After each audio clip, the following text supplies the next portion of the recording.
The views and opinions expressed on the following program do not necessarily reflect that of radio station WVLT, Clear Communications Incorporated, its staff and management, or our sponsors. WVLT, Clear Communications Incorporated, retains the right to record all phone calls received during this program for future promotion. Good evening, everyone, and welcome back to the InformTheVoteNJ radio hour here on Cruising 92.1 WVLT in Vineland. This hour is paid for by Stephen Soloff or John Sbrana, candidate for the Vineland School Board. As usual, I'll start with the introductory report for a mix of updates and setting the tone for the interview. Remember, before I'm ever introduced as quote-unquote neutral press, or someone who runs a centralized website, does outreach, hosts these interviews, or helps coordinate campaign events, I'm first and foremost a private citizen who still has to cast a vote. And this week, that vote happens to be right here at home in the Vineland Public Schools Board of Education race. Now, I don't just live here, I also happen to have a background in education myself. So tonight's show hits a little closer to home than most. After college, one of my first jobs was teaching guitar lessons at Music Central here in town. And I took that job seriously, because part of me always thought, maybe if I'd had slightly better instruction growing up, I'd perhaps be touring the world instead of doing mid-level gigs. That's not a complaint. I had a great time with my career in music. It's just to say I believe in pedagogical basics. Curriculum matters, practical skills that transfer, and standards that actually mean something.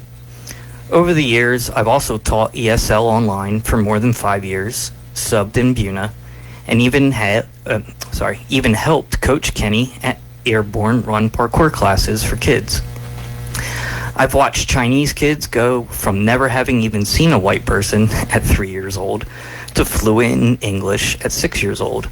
I've also watched students who didn't know the major scale to having better paying music jobs than me when they hopped onto the scene. I've also watched students quit when the Green Day songs were harder than they expected, and seen kids in Shanghai get pushed through the system because the companies cared more about tuition than learning outcomes. So I'm not coming at this as some detached reporter. I'm coming at it as a citizen who's actually lived through what the good and the bad in education looks like. That's why I want to start tonight with a sincere thank you to Mr. John Sbrana for taking the time to show up. When I read his response to my questionnaire, 20 years working for the Vineland Public Schools as communications coordinator and later executive director for broadcast television, chair of multiple committees, vice president of the current board, it's clear he's not a tourist or a newbie in this system. He's seen it evolve from dial-up modems to digital networks, and he's had a hand in almost every step. But also, context matters. Let's remind ourselves what the sample ballot means when it comes to the Vineland School Board race. There are 8 people running for 3 seats. So, any fair-minded adult should at least give a brief review of who's who before voting. Especially someone like me who spent 2.5 years trying to make that process easier for everyone, and someone who at least has somewhat of an idea about education.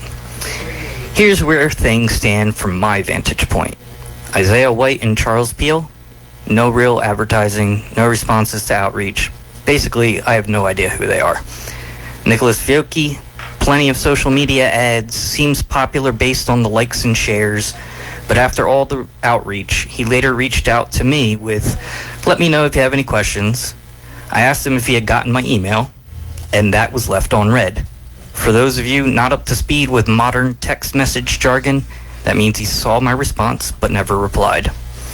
Louis Amberths, some people told me he serves on the library board, but again, no public campaign presence aside from lawn signs.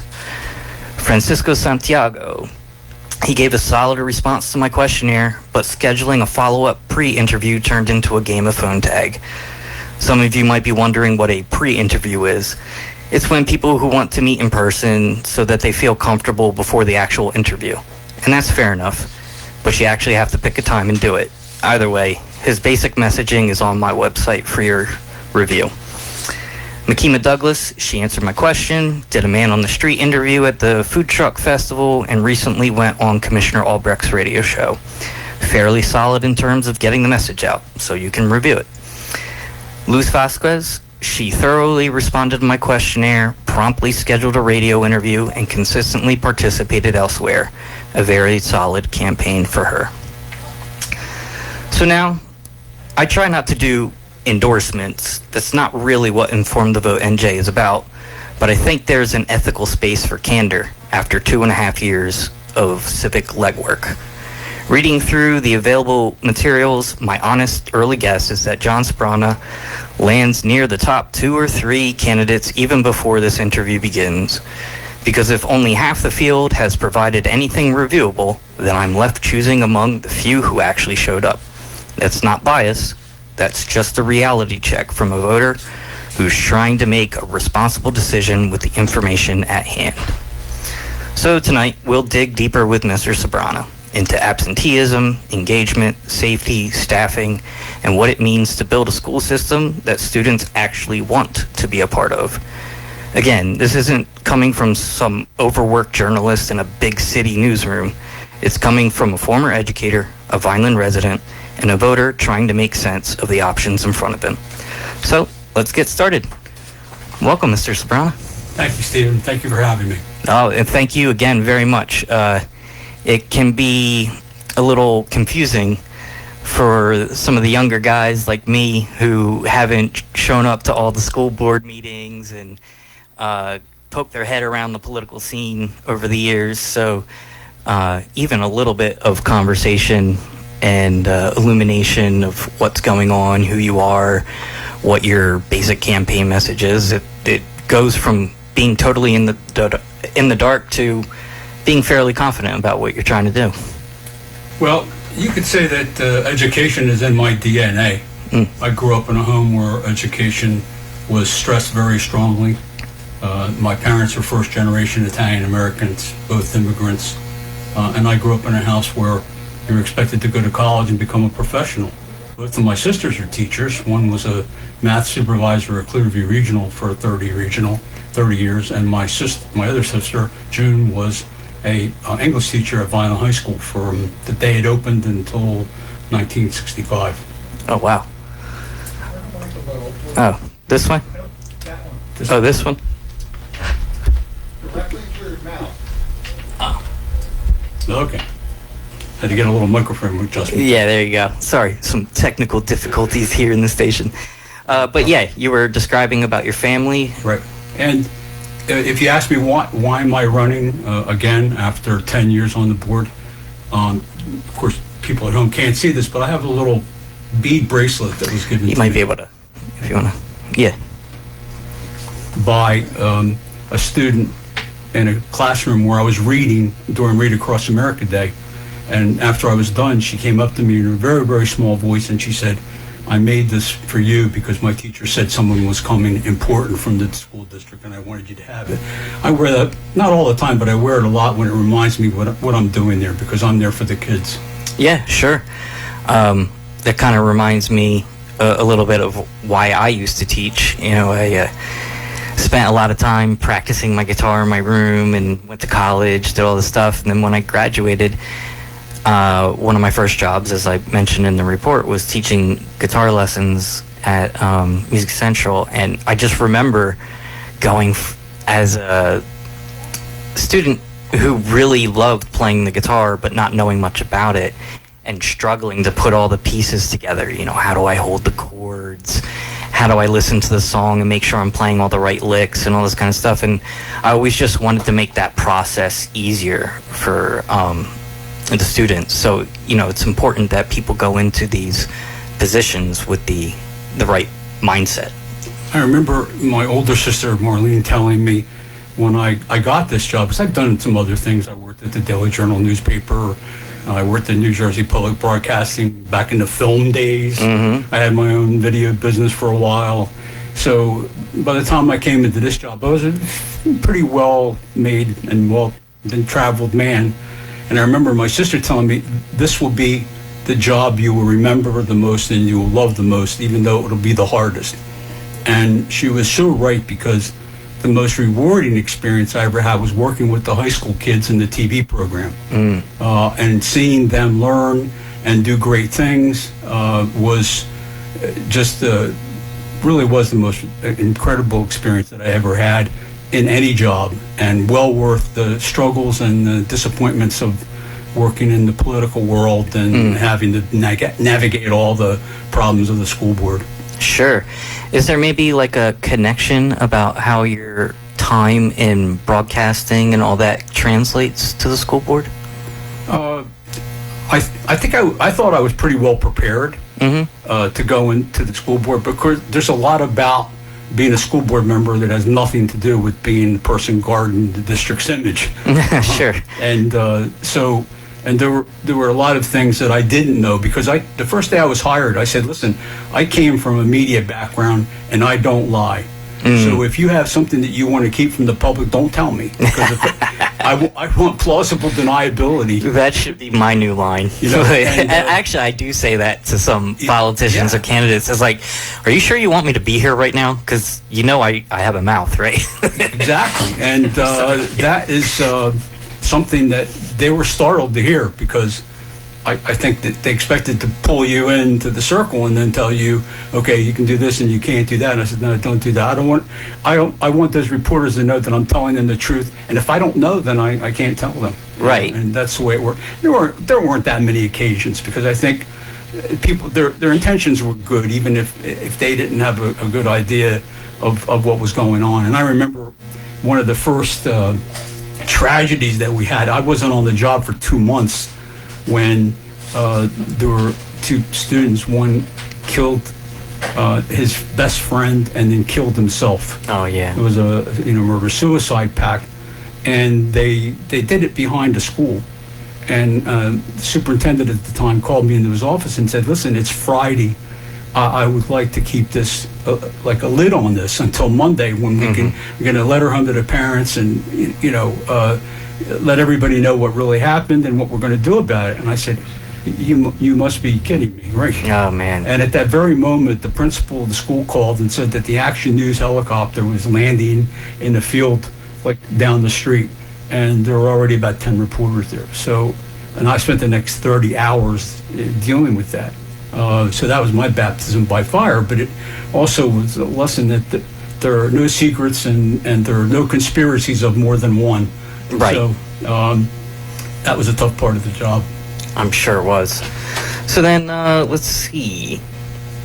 Oh, could you explain a little bit more about how you were like at the beginning of the dawn of the information age and what it was like being like one of the first people to actually get the internet and hook it up? I love telling the story. Thank you. Yeah, sure. But when I was hired in 1995, no one had an internet connection in the school district. Okay. And the first thing I said, they asked me, what did I need? I said, well, I need a computer, a pretty robust one at the time, probably a 20 meg hard drive. Yeah. And I said, I need connection to the outside world, the internet. And so they had to literally run a copper phone wire down to the basement where my office was and get me a modem, which was a 14.4 kilobyte dial-up. Sure. Which by today's standards is like, maybe 1/1000th of the speed and power of what you have online. And when I retired in 2015, and we have more now, there are, I don't know, maybe 3,500 computers, and we had a metropolitan area network with, megabyte speed and really moving forward. Also, it was connected to the fire department, the police department, and the city. So the communications are going, and they go forward every, 64 days or something like that in terms of what generation you have. So it was the infancy. We had a web page for the district that may have been one of the first in the country. Because that was one of the first things I did by writing code, which HTML. Oh, you used HTML? Yeah. I'm using HTML with my website right now. And I don't know if that's a good idea, but that's what I'm doing.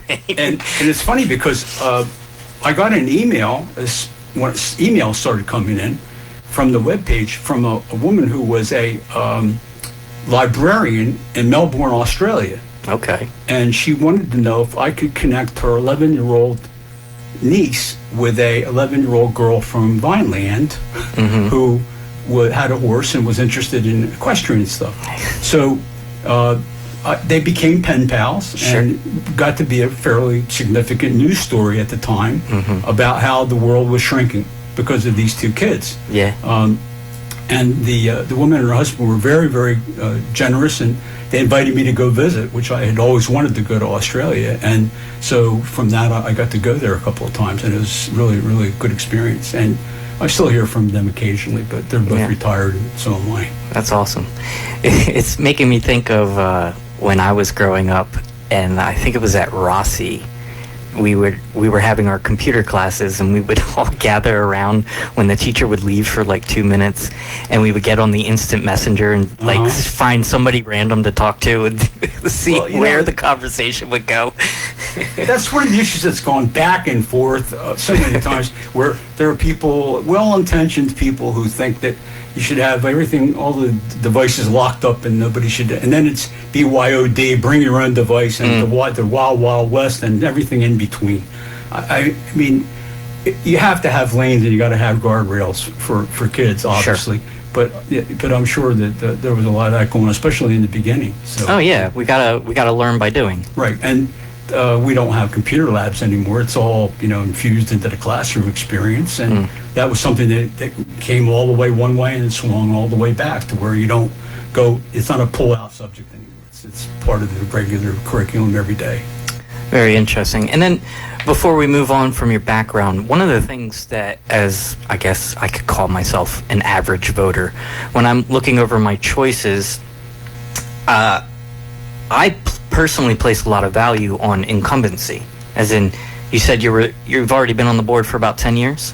Yes. Right. And so could you maybe unpack in your own words how you think your experience over the past 10 years not only obviously would help prepare you, but maybe some specifics of newcomers, if they come in, they just wouldn't understand certain aspects because they just haven't done the job yet. This is going to sound like cliche. Sure. But there really is a steep learning curve. Mm-hmm. I came into that board position thinking I know everything because I've seen budgeting, and look, over the years of watching as a trained observer and doing the TV directing, which is intense because I was like paying attention to everyone, what they were saying, and switching cameras and all that. And I think I said in my letter to you that I don't know if anybody keeps any record, but I probably attended more board meetings than anyone ever, never will, because that's 30 years of being there almost every time. But there was a lot to learn that had nothing to do with my employment, which was a surprise to me because the first year, for sure, I didn't know my way around. And rather than getting up there and thinking I was going to change the world, I thought I'm going to pay attention and I'm going to listen and I'm going to learn and find my way around, particularly when it came to the executive sessions and the real issues that had to be discussed. And also the fact that the committee environment is where the rubber meets the road.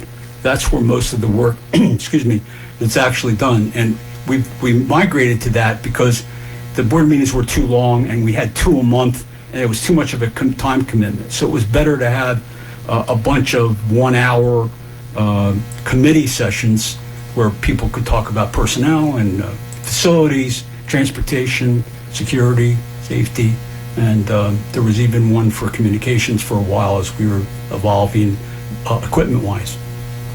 Yeah, that's a very good way to put it. I mean, I can't tell you how many jobs I've walked into where I was like, oh, this seems like a cakewalk, and then as soon as you actually are there having to deal with the day-to-day and the personalities and all that stuff, it always becomes more complicated than it seems on the surface. Yeah, I guess this is a tautology I saw in a movie one time, but they said you don't know what you don't know. Right.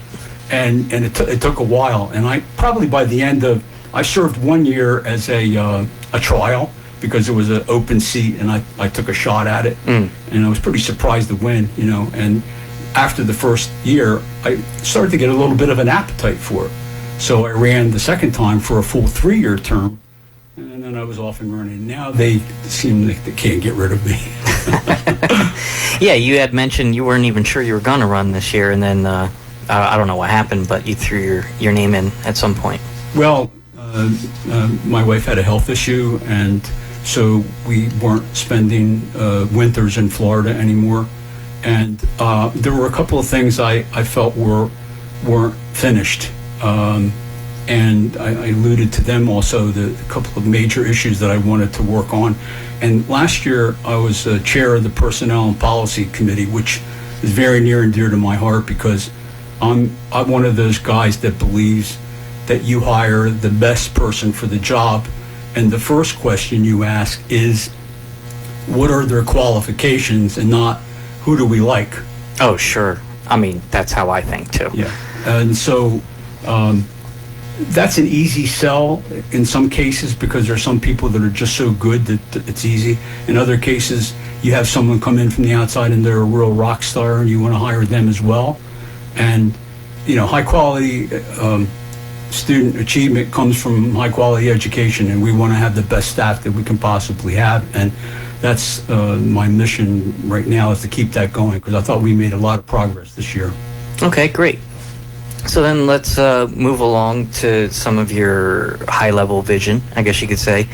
One of the first things you mentioned in the correspondence was the absenteeism issue. Could you lay it out in your own words for the audience so that they understand the context of the issue?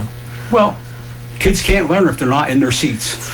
Yeah, that seems obvious. And they won't learn if you don't engage them. So you need, how I call it, high-quality curriculum taught by really passionate instructors. So that's the second part of that, which is student engagement comes from, building a great curriculum and having great teachers with a passion for it to teach them. And also that they get the appropriate staff development so they learn and grow, because that's the key. Okay, and so you're kind of tying together the curriculum with the absenteeism, in the sense that if the kids don't like what's going on in the school, they're obviously not going to show up. Is that basically what you're getting at? Exactly. Or they'll go someplace else, because now they have other choices. And so it's our business to, I don't know about market, but it's our to have a good product.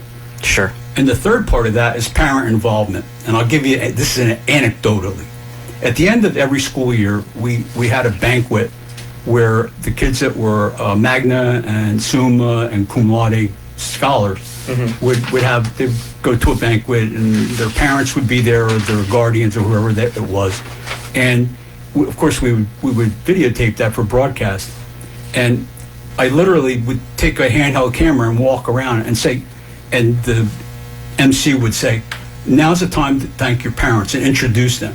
So it would be, here's Stephen Soloff with his mom, and your mom and your dad, or in a lot of cases, mom and stepdad, or stepdad, dad and stepmom, or grandmom, and out of if there was, like, say, 100 kids, 87 of them came from either intact homes or homes with a strong parent base. Now, that's not an accident, and it's not a coincidence. It's the fact that the kids that were doing the best were the ones that had a strong home environment, and they were getting a lot of support. So with the changing nature of our society and about families in general, we need to be strengthening that home environment to the extent that we can, and encouraging parents to learn and grow, and so that they handle their problems with their kids appropriately. They're not shouting matches. They're going to be, warm, supportive environments where kids are going to learn, because where learning is going to be important in the home. Yeah. So that makes a lot of sense, and I heard two key things in there that I want to touch on. So it sounds like, as a school board member, you're highlighting the cultural switches that are happening. And so then the one idea you pointed out was trying to acknowledge the parent involvement. And how else might you get the parents more involved in the day-to-day learning of the children? Or I guess if the families aren't intact, what can a school board member do to help influence, I guess, the culture at home staying intact? Well, I said food, and I don't mean that, facetiously. I meant that you have events and invite parents to come in schools and mix training and a nice meal or a nice snack, and help them learn and grow. Look, we're not going to go back to the 50s. I grew up in a 1950s nuclear family.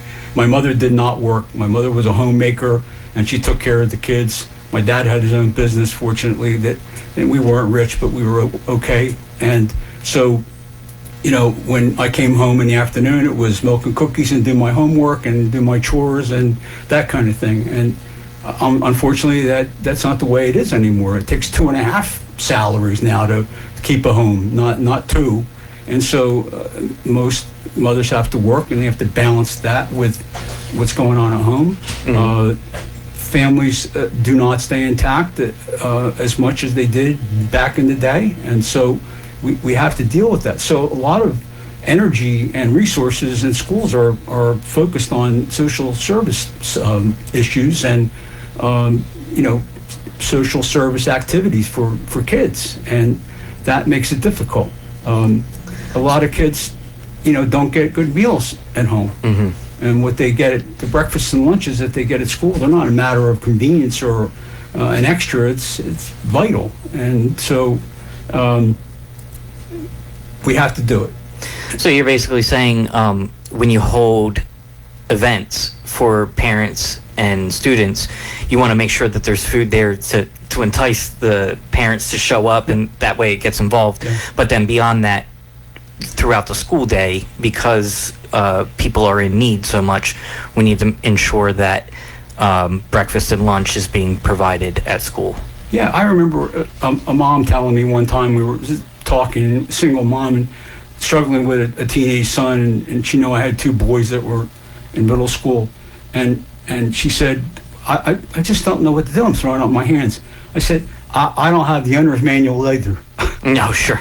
I only know, from doing it. The world is always changing. Yeah. So it's tough. And I've also seen some of these family problems up close, and I know that it's very, very difficult. So kids can't learn if they're not in a good, solid environment.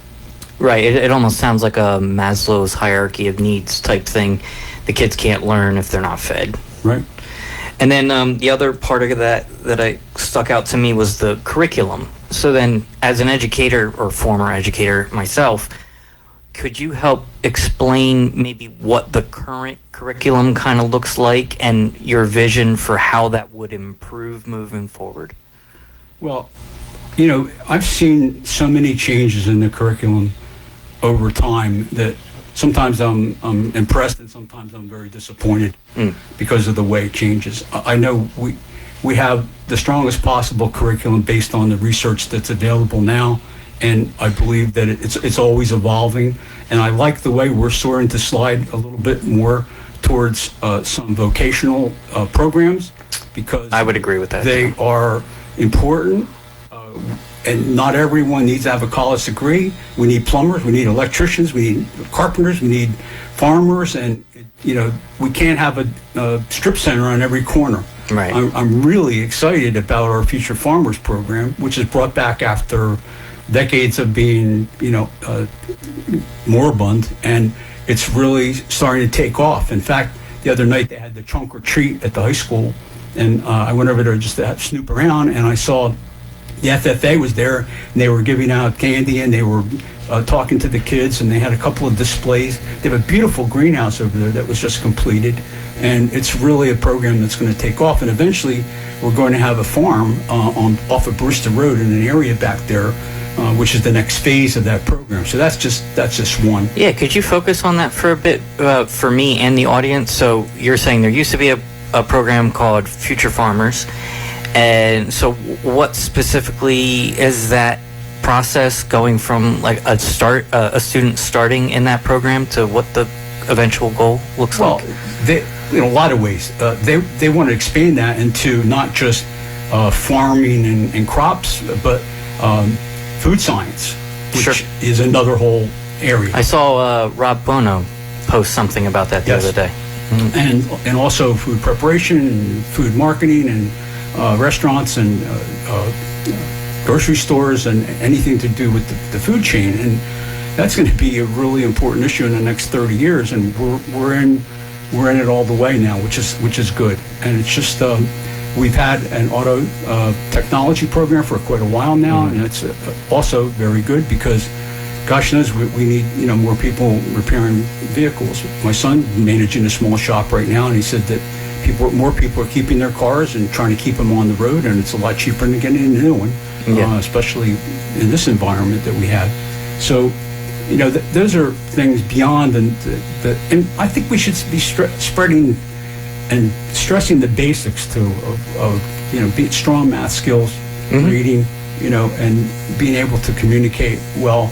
And I think that having a program also in I'm not exactly sure what you would call, but competency in life of how to manage your affairs, knowing. Oh yeah, like financial literacy. Yeah, financial literacy. There it is. Yeah. Having an ability to manage your money and know that how much you get per month is going to have to be spent in certain ways. People and the kids that have been in programs like that, I've seen a couple, especially at middle school.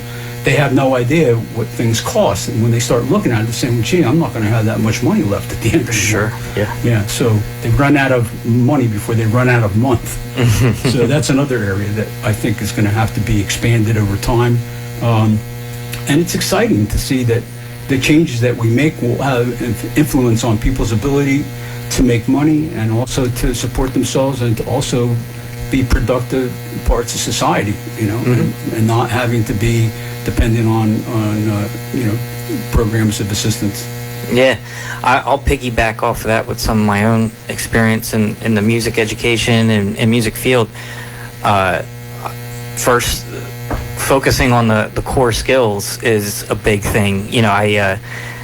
Growing up, some of my teachers would tell me to memorize this really complicated guitar piece, and it's like, well, I still need to practice to the metronome and practice my ear training exercises so that I can just play music before I start learning some advanced violin piece on the guitar or something like that. And then the vocational training, it reminds me of being at Berklee College of Music, where they'd be showing me advanced George Benson guitar solos or the harmonic major scale. I don't know how strong your music background is or whatever, but basically the harmonic major scale is something nobody ever actually uses. So you're spending all this time and money learning all this advanced stuff, and then you're not ready to do the actual bar band gig once you're graduated. When I was 7 years old, I started pestering my father for a guitar. Yeah. And he held me off for a whole year. And he finally told my mother, I surrender. He said to me, if you don't practice that guitar, I'm going to whip you. Right. He never laid a hand on me his whole life. Yeah. All he had to do was give me the look, the bad look. So he bought me my first guitar, and I started playing, and I would not put it down. And then I begged and begged for lessons, and I had lessons. And with that guitar, starting at age 12, I played in a little group, and I bought my first car with my own money that way, and I worked right up to college and enjoyed every minute of it. And I wish I could play now, but unfortunately I have enough arthritis in my left hand that I just can't do it. But Sure. I did buy a really beautiful Yamaha acoustic about 10 years ago, and then I had to sell it because I just couldn't play. Yeah, so I'm sure you're familiar with not just the music, but all fields. You got to focus on the fundamentals first and make sure it's actually practical in the real world, as opposed to just endlessly diving into abstract concepts all over the place. Sure. So then, what else do we got going on here? How about we move on to the safety issue and SROs? Well, I'm, again, proud to be part of the board that brought SROs into our school resource officers into schools. We have Lenny Wolf, a former Vineland police officer who's in charge of the program. Very strong, disciplined guy, and he's hiring and training people to come into the schools. They carry weapons, and but their goal is not to use them, of course. Their goal is to protect the kids.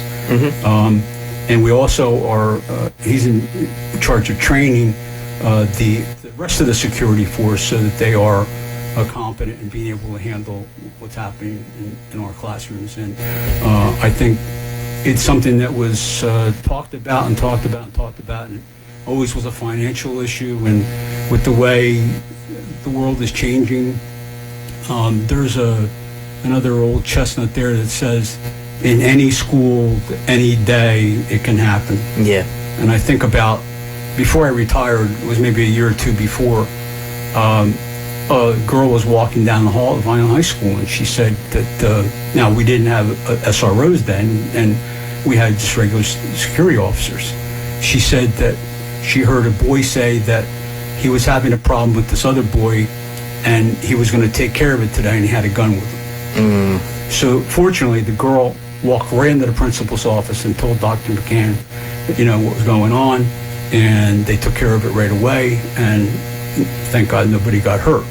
But that's what that's what they say. It can happen any place. Yeah, sure. And in fact, I think one of the reasons my position was created was it was right after Columbine.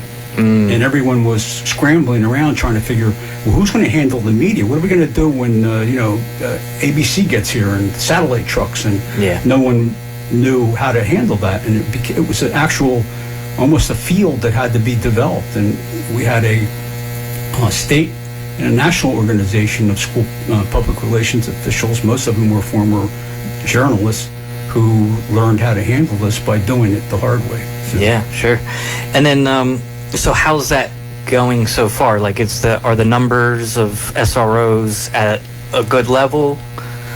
Yeah, we're getting there. I don't think we have everyone in place, but I know that we're working on it really hard, and we will have the appropriate number in every school, if not now. I'm not up to date today, but I know that. I'm just clarifying whether there's any concern, like it's falling off track or anything like that. But no, I don't think so. No. Great.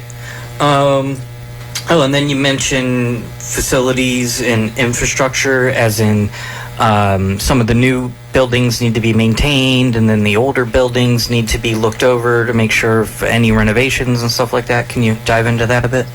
Vineland is very fortunate that when the School Development Association or council formed, and there was $150 million in money available, and we grabbed all of it. Well, actually, it was more. It was $8 billion, but we got a high share because we were at the front of the line with appropriate plans and following all the specifications to get new schools. And we have Wallace, and we have the downtown school, and we also have the Pilla Middle School. And so we're fortunate there. We also have some older buildings. Right now, there's a lot of attention being focused on Cunningham, where we have the alternative program, because it's a very old building, and it's brick, and there's a lot of issues. There's also an asbestos abatement issue there, and so we're focusing on that and how we're going to deal with that building, whether to close it and sell it or do something else with it. To bring it up to code would be very, very expensive. We have a really good facilities management program with Paul Farinaccio running it, and his guys are working hard on programs to keep the roofs and the windows and all this, and HVAC systems, which are also very, very expensive, keeping them up to code and make sure that they're all operating, because it's incredibly expensive to build a new school. I don't know when the next one will be, but it will be a while. And I know that we have a bulge in the middle school section, and we're going to have to deal with that, maybe some additional classrooms somehow, but that will be one of the things that we have to be taking a look at right away if I'm reelected. Sure. And then just to clarify, kind of like the SROs, is that like a plan that's already in place and there's no need to concern, you just want to continue staying the course? Yeah, I can't imagine us going backward on that now. It was tough to get it going, but I think everyone realizes that it was only a matter of time, because what we were saying amongst ourselves was we don't want to be the people on the board that allowed a tragedy to happen. Oh, yeah, because like some part of a building just collapsed or some random thing like that. Well, that, and also with the SROs, how do you put a price on a kid's life? Yeah, sure. Happens, and like preventative measures, obviously. Right. And Vineland is fortunately pretty safe town, but we're not without problems, and they have to be dealt with. We also are fortunate that we have a really strong juvenile officer program in Vineland that they're not SROs, they're real live everyday cops, and helping to handle what's going on in the community to keep that from coming into the schools, or working with our SROs and Mr. Wolf's program. Cool. And then you mentioned earlier, or maybe I mentioned it in the introductory report, about staff recruitment, having the best possible educators in the system.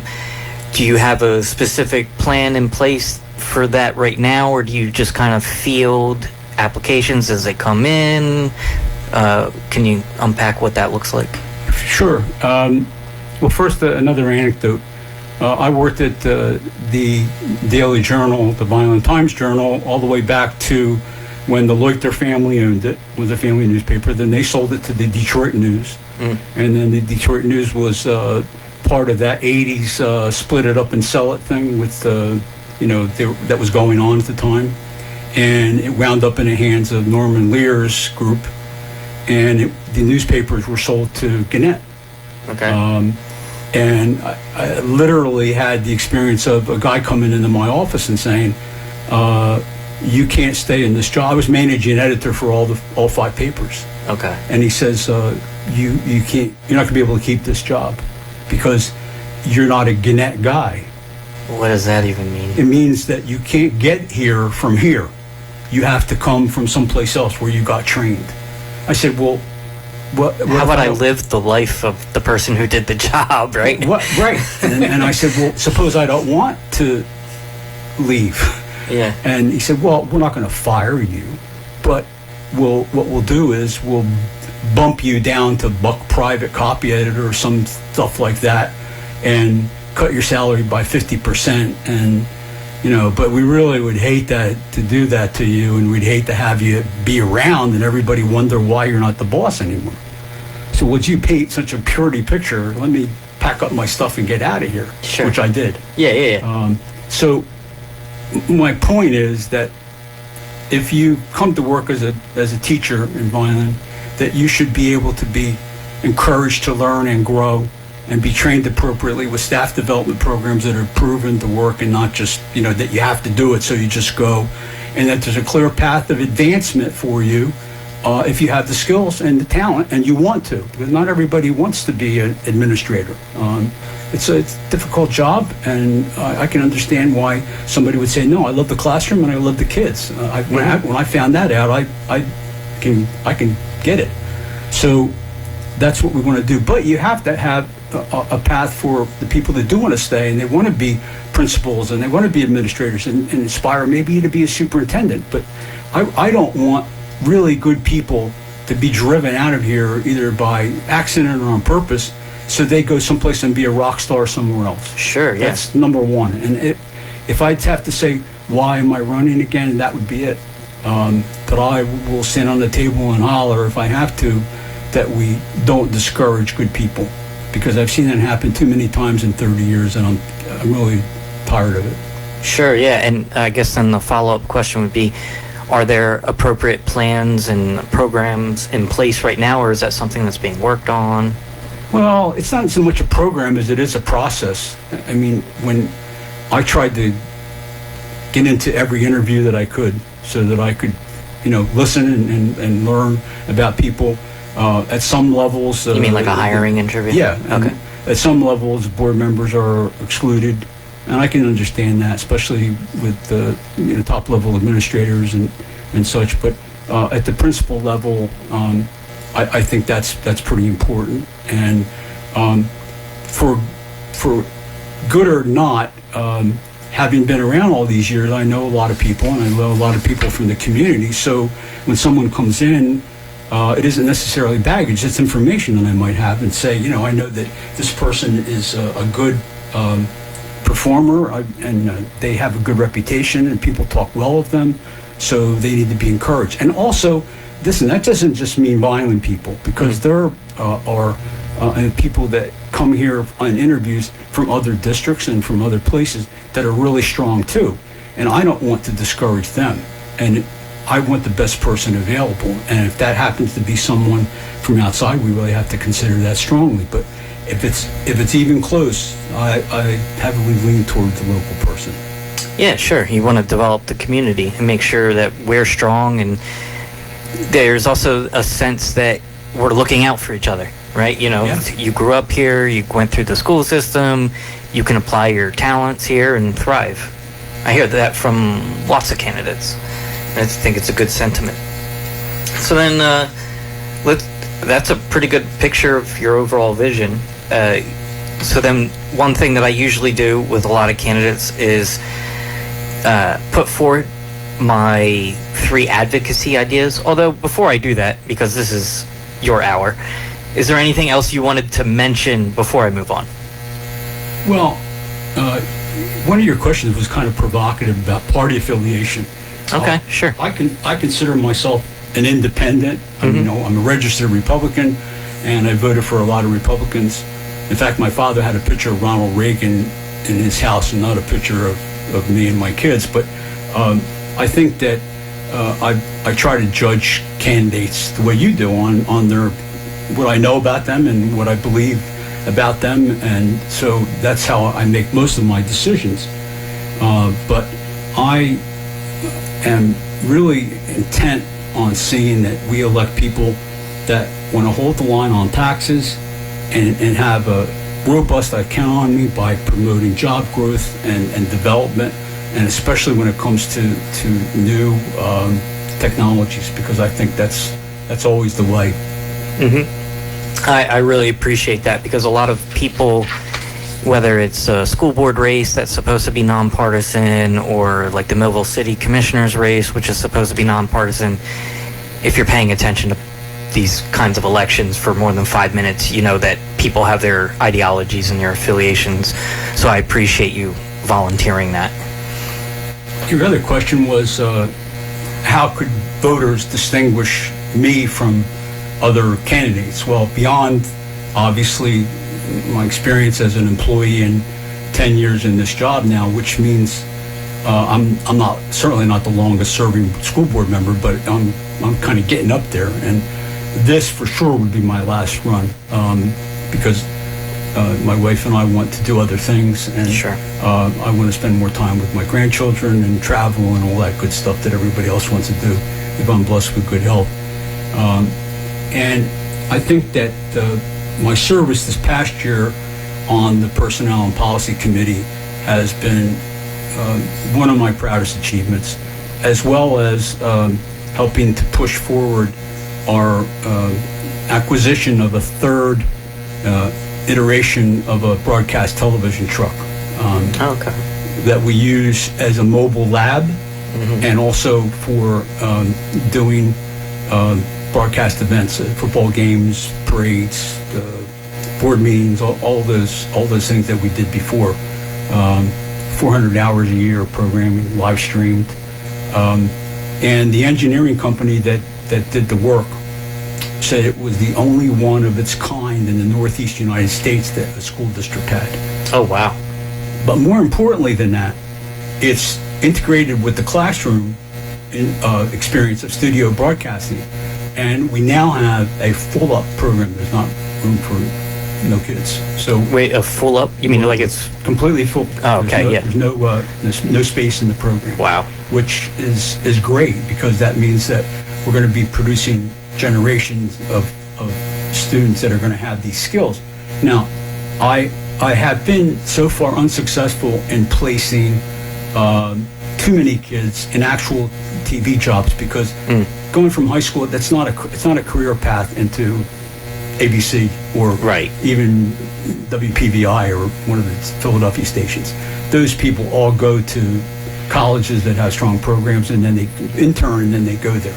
However, we have had kids that have gone to work in ancillary fields, including one was a translator for the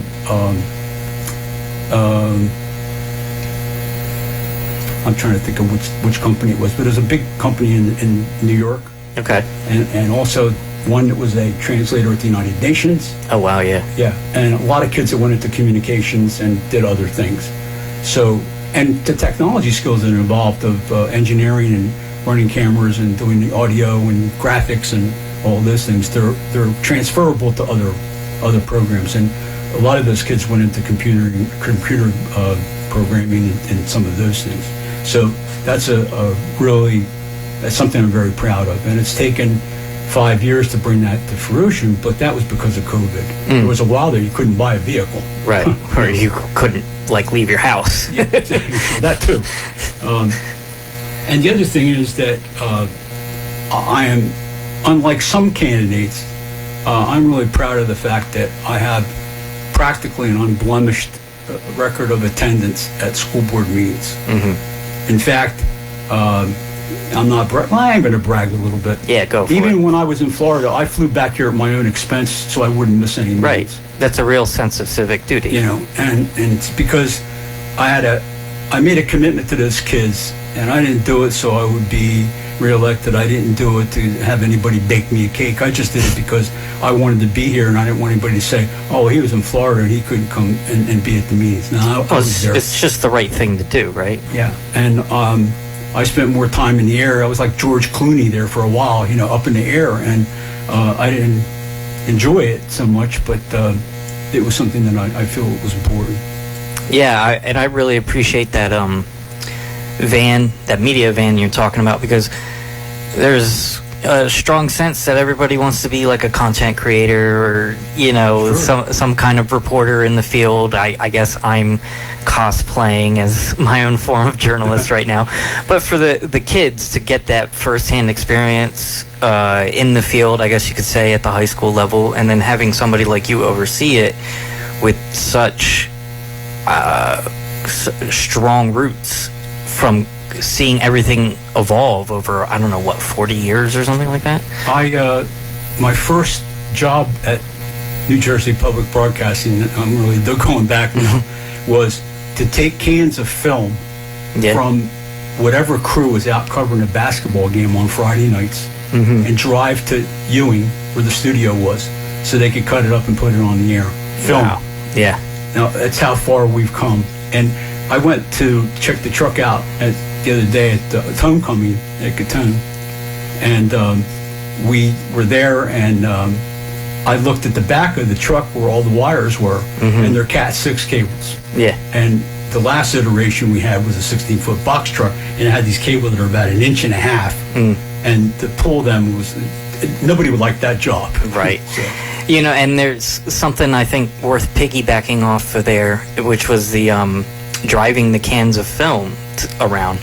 There's a certain amount of automation that goes on nowadays, and people even my age, and especially people younger than me, they expect everything to be just automatically done. I should only have to scroll through Facebook for 5 minutes to find information, or I should only have to send one email and get a response, blah, blah, blah. What I've learned doing this boots on the ground style is, yes, you're going to have to actually show up to the Republican breakfast to hear some Republican messaging. Or, yes, you're going to have to actually show up to the school board meeting to shake somebody's hand and say hello. They're not always just going to respond to the first email they get or something like that. We had a joke in the newsroom that said he's the kind of guy that if the Pope was across the street, he'd want to get it over the telephone. Right. Yeah. Okay. Yeah, that's perfect. I shouldn't even have to get out of bed today. Right. Yeah, that kind of thing.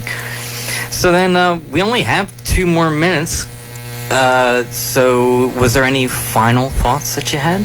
Well, whatever voters think about me or anyone else, I strongly urge them to get out and vote on November 4th.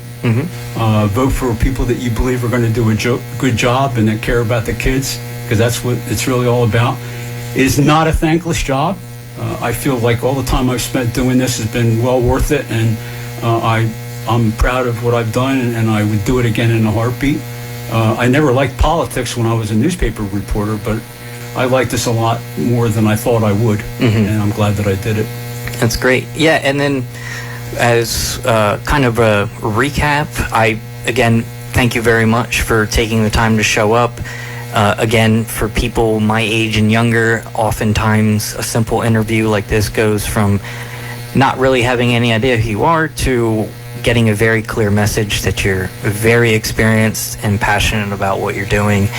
And so, not to directly endorse, but if you're the average person trying to look over your choices and you see 3 or 4 people that you don't know anything about, and then you see somebody who clearly has a solid resume for it, go ahead and make up your own mind about that. So again, pretty good left-handed endorsement, but I'll take it. Thanks for having me. I've learned how to. Had a good time. Yeah, I've learned how to spin a few things in the past couple years. Yeah, thank you again. I appreciate it. Take it easy, guys. See you next week. The following is a paid political announcement. Hi, this is Mike Testa. As a proud native of Cumberland County, it's been my honor to serve as your state senator for the past 6 years and to work alongside Commissioners Doug